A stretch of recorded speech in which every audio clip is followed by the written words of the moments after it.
안녕하세요. 죽다 살아나서 이렇게 사연을 보내게 되었습니다. 저는 굉장히 힘들게 자랐어요.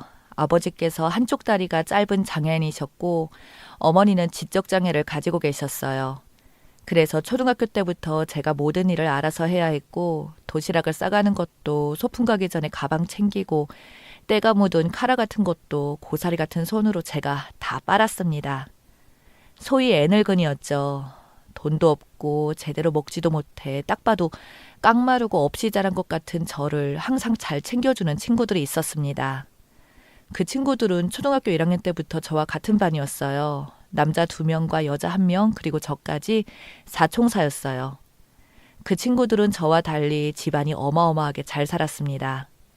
저도 동네는 강남권이었지만 거의 판자촌 같은 곳에서 살았거든요. 말만 강남이지 재개발되기 직전에 허름한 원룸 같은 곳이었어요. 저희 집도 아니었고요.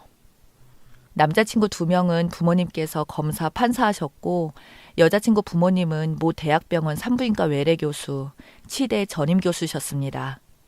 소위 엘리트 집안이었죠.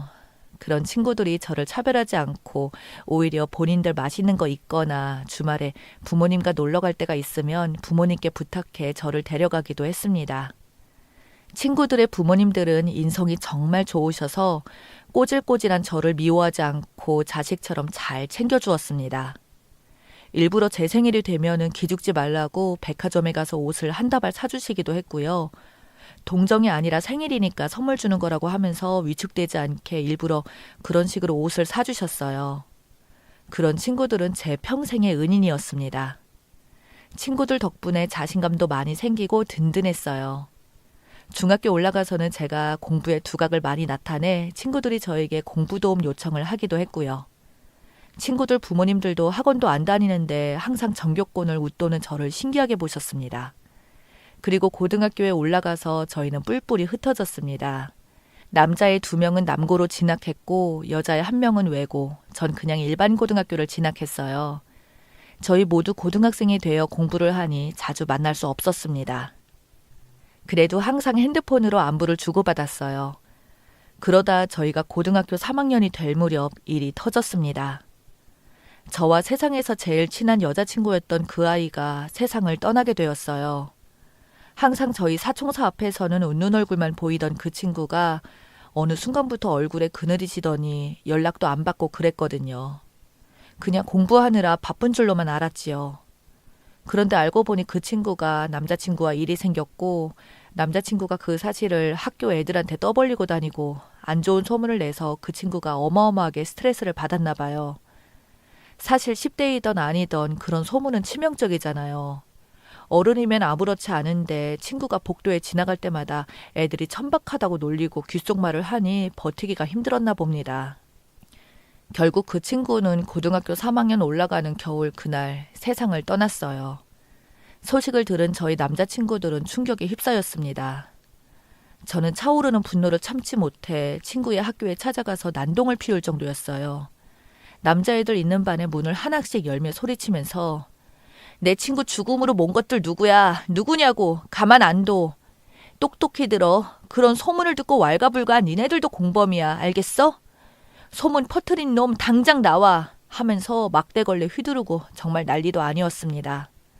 한 여자아이가 남의 학교에 찾아와 죽일 듯이 달려드니 학교에 상주하는 경비, 순찰하는 분들이랑 학교 선생님들이 절 끌어내고 저희 학교에 찾아오셔서 사건 설명하시고 거의 저는 퇴학 직전까지 갔습니다. 제가 다른 학교에서 난동을 피웠다는 사실 때문에 저희 학교에 있던 애들도 절 이상하게 보고 따돌리기 시작했어요. 그런데 저는 떳떳했어요. 내가 뭘 잘못했나 싶었고 죽은 내 친구를 벼랑 끝까지 몰고 간 니네가 이상한 거 아니냐고 소리쳤지만요. 사총사에 있던 남자친구들도 분노를 참지 못하고 한 번도 눈물 보이지 않았던 그 애들이 친구의 장례식에서 이틀 내내 너무 울어서 눈을 뜰 수 없을 지경이었고요. 남자친구들이 부모님이 검사, 판사였기에 이번 사건에서도 힘을 많이 써주셨습니다. 너무 우왕좌왕해서 어떻게 해야 할지 모르는 여자친구의 부모님 대신에 고소 등을 알아봐 주셨고 언론을 통해 사건을 여론화시켜 주시기도 했고요. 그런데 그렇게 한다고 해서 죽은 사람이 돌아오나요? 저와 남자친구들은 가슴에 큰 대못이 박혔습니다. 사총사에서 삼총사가 된 저희는 다짐했죠. 우리 서로 힘든 일이 있으면 그냥 가만히 내버려 두지 말고 발벗고 도와주자. 서로가 서로의 끈이 되어서 바다에 침몰하지 않게 잡아주자 하면서요. 그렇게 정말 말도 안 되는 일이 생긴 뒤 저는 학업을 거의 포기하다시피 했습니다. 문과에서 전교 1등을 줄곧 했던 저는 그 사건 이후로 아예 공부에서 손을 뗐고요. S대의 법학과에 들어가기 위해 법관이 되는 게 꿈이었던 저는 이유 없는 무력감을 느꼈습니다. 실제 그 사건이 터졌을 때 아무리 좋은 변호사, 부장 출신 판사, 변호사를 써도 친구를 죽음으로 내몬 애들이 실질적으로 처벌받는 것은 없었기 때문입니다. 남자친구들은 그래도 학업을 포기하지 않고 공부해서 소위 명문대에 들어갔지만 저는 그러지 못했어요. 그냥 국립대 4년제 학교에 들어갔습니다. 졸업도 겨우 했어요. 부모님보다 더 의지한 친구였기에 친구의 상실이 저에게 우울감을 불러일으킨 것 같아요. 대학교 졸업 후 호주로 워킹 홀리데이를 몇 년 갔다 오고 나서 모은 돈으로 한국으로 들어와 카페를 차렸습니다. 무슨 생각이었는지 몰라요. 당연히 쫄딱 망했고 그때부터 제 인생은 나락으로 떨어졌습니다. 빚더미에 앉으니까 사람들의 시선이 무서워지더라고요. 당연히 삼총사 친구들 연락도 다 씹었습니다. 삼총사 남자애들이 저를 찾겠다고 제 학교에 전화까지 하고 사방팔방 저를 찾아다녔다는데 저는 감쪽같이 자취를 숨겼네요. 너무 창피했어요. 친구들은 이미 학교를 졸업해서 한 명은 변호사, 한 명은 형사를 해서 승승장구했는데 나만 초라하게 이렇게 나락에 떨어진 것 같았습니다. 엎친 데 덮친 격으로 부모님도 돌아가셨고요. 그러다 제가 홧김에 남자를 만나게 되었어요. 워킹 홀리데이에서 만난 애였는데 그 남자아이는 호주에 있을 때부터 저를 좀 심하게 짝사랑했습니다. 집착이라고 말할 정도로요. 그런데 사람이 힘드니까 사리분별이 안 되더라고요. 그냥 도피성으로 그 남자와 연애를 하고 의지했습니다. 그리고 아이가 생겨서 거의 도피 결혼을 했고요. 결혼한 사실도 삼총사 애들 모르게 했어요. 그렇게 혼인신고만 하고 저는 시댁으로 들어가 살았는데 시어머니께서 어마어마한 성격이었어요. 저를 한시라도 가만두지 못하셨죠. 저는 원래 굉장히 강하고 남들 앞에서 힘든 티를 잘 안 내는 성격이었어요. 워낙 어릴 때부터 모든 걸 혼자 했어야 했기 때문이에요. 하여튼 그런 성격인데 배가 점점 불러오고 입덧이 심해지자 정신이 없더라고요. 그래서 시어머니랑 같이 밥 먹다가도 못 참으면 화장실로 달려가 막 토하고 그랬어요. 그런 모습이 시모께서는 못마땅했나 봅니다. 토하고 온 저의 머리를 손가락으로 톡톡 치며 적당히 하라고, 어디서 쇼를 하냐며, 지금 너 나 먹이는 거냐며 뭐라고 했습니다. 그것뿐만이 아니에요. 막말은 당연히 서슴지 않았습니다. 시모께서는 제가 사라지길 바라는 사람이었어요. 저 때문에 지 아들 앞길 막힌 줄 아는 사람이었습니다. 시댁에 못 사는 집안은 아니었는데 그렇더라도 잘 사는 집안은 아니었어요. 남편은 서울권 4년제 대학을 나와 취업을 못하고 프리랜서로 일을 했는데 시모께서는 본인 아들이 판검사, 의사 며느리랑 결혼할 줄 알았나 봅니다. 가당키나 하나요? 그래서 맨날 저를 폄하하고 이 세상에서 없어져야 할 존재로 보셨어요.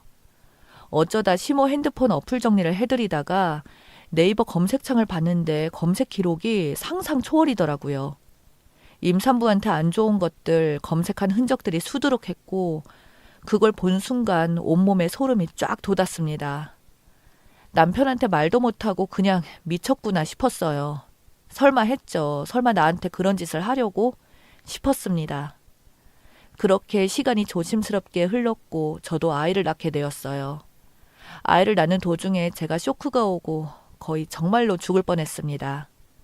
어떻게 애를 낳았나 생각도 안 날 정도였어요. 출혈 정도가 너무 심해서 의사 선생님도 등골이 오싹 하셨답니다. 그래도 어찌저찌 수술한 뒤 몸의 회복을 위해 입원을 했습니다. 그런데 거기서 일이 터진 거였죠. 부모님 모두 돌아가시고 남편도 그때 무슨 일이 있어서 산후조리원도 혼자 가게 됐는데 시모께서 저를 챙겨주신다고 했어요. 솔직히 엄청 찜찜했습니다. 그냥 뭔가 꿍꿍이가 있어 보였어요. 그런데 직감은 틀리지 않았어요. 산후조리원에서 나온 음식을 먹고 있었던 제가 쓰러지게 된 겁니다. 순간 정신이 아득해지면서 목이 타는 듯한 고통이 느껴졌어요. 간신히 제가 팔로 비상벨을 눌러서 방으로 사람들이 들어왔고 저는 대학병원으로 실려갔습니다. 이게 대체 어떻게 된 일인지 병원 측에서도 황당해했어요. 결국 경찰 조사에 들어갔습니다. 그런데 사총사 중 한 명이 형사라고 했잖아요.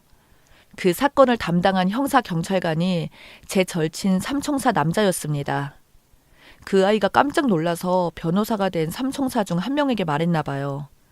그 친구는 대형 로펌에 들어가서 2년 뒤 선진국으로 유학을 가기로 예정되어 있을 만큼 유능한 친구였습니다. 친구들은 저를 찾았다는 것에 한 번 놀라고 제가 이 미스테리한 사건의 주인공이었던 거에 2번 놀란 거였죠. 형사였던 친구는 병원 CCTV를 돌려보고 충격적인 결과를 알게 되었습니다. 알고 보니 산후조리원에서 나온 그 음식들을 심호께서 중간에 가로채 수작질을 부린 장면을 잡은 거죠. 병원 비상계단 밖에 있던 CCTV의 측면으로 아주 짧은 장면 잡혔습니다. 그 사실을 듣고 친구는 극대노해서 바로 본인 회사에서 나오는 고급 세단을 몰고 저에게 찾아왔습니다.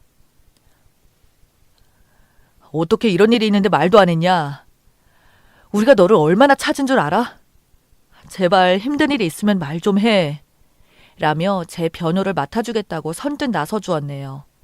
나 실력 좋다고 우리 로펌에서도 손꼽는 인재니까 나만 믿으라고 하면서요. 그렇게 삐까뻔쩍한 세단을 타고 양복을 갖추고 법원 배지를 찬 친구는 조사받는 심호께 가서 말했나 봐요. 제가 대한민국에서 제일 유명한 변호사입니다. 내가 세상에서 제일 아끼고 중요시하는 사람이 당신 며느리입니다. 사람 잘못 건드셨습니다. 부모 없다고 사람 한 명 죽이면 아무도 모를 줄 알았나요? 소송 한번 끝까지 가보자고요. 라고 시모에게 경고를 때렸나 봅니다. 시모는 당연히 안 걸릴 줄 알았는데 사색이 되어 끝까지 발뺌했지만 형사 친구의 치밀한 조사와 증거 수집에 결국 시모는 구속영장이 떨어졌고 살인 미수로 수사받고 있고요. 저는 기도가 다 헐어서 처음에 말도 안 나오고 정말 너무너무 힘들었지만 친구들의 격려와 위로 덕분에 몇 개월 뒤 목소리를 다시 찾을 수 있었어요. 그리고 남편에게 이혼 소송을 했습니다. 이딴 놈이랑 결혼한 내가 미쳤구나. 이제서야 정신이 들은 거였지요. 그렇게 저는 이혼했고 갓난 자식을 데리고 시댁에서 나왔습니다. 삼총사 친구들의 도움으로 작은 전셋집을 얻을 수 있었고요. 시모의 형량 1심에서 징역형이 떨어졌는데 생각보다 낮은 형량에 저희는 항소를 했습니다. 마음 같아서는 무기징역을 받고 평생 감옥에서 썩었으면 좋겠어요. 그래도 삼총사 변호사 친구와 형사 친구 덕분에 소송 준비가 그렇게 힘들지 않았습니다. 심적으로 의지가 됐거든요. 친구들은 말하더라고요. 너 왜 그동안 꽁꽁 숨기고 혼자 없어졌어? 은지 그렇게 허망하게 가고 나서 우리 약속한 거잖아. 서로 도와주고 끈이 되어주기로. 앞으로는 절대 말없이 사라지지 말고 제발 우리한테 의지해. 라고 하며 저를 꼭 안아주었네요. 저는 펑펑 울었어요. 이런 친구들이 내게 있어준 것만으로도 난 복받은 사람이구나. 정말로 친구들에게 잘해주고 은지 생각해서라도 살아야겠다 마음을 먹었습니다. 정말 듣기만 해도 등골이 오싹해지는 큰일이었죠. 저는 지금 마음을 추스르고 아이랑 잘 지내고 있습니다. 이 심을 얼마 안 남기고 싱숭생숭한 마음에 이렇게 글을 적게 되었습니다. 친구들 봐서라도 열심히 살아야겠죠. 제 사연 읽어주셔서 감사합니다.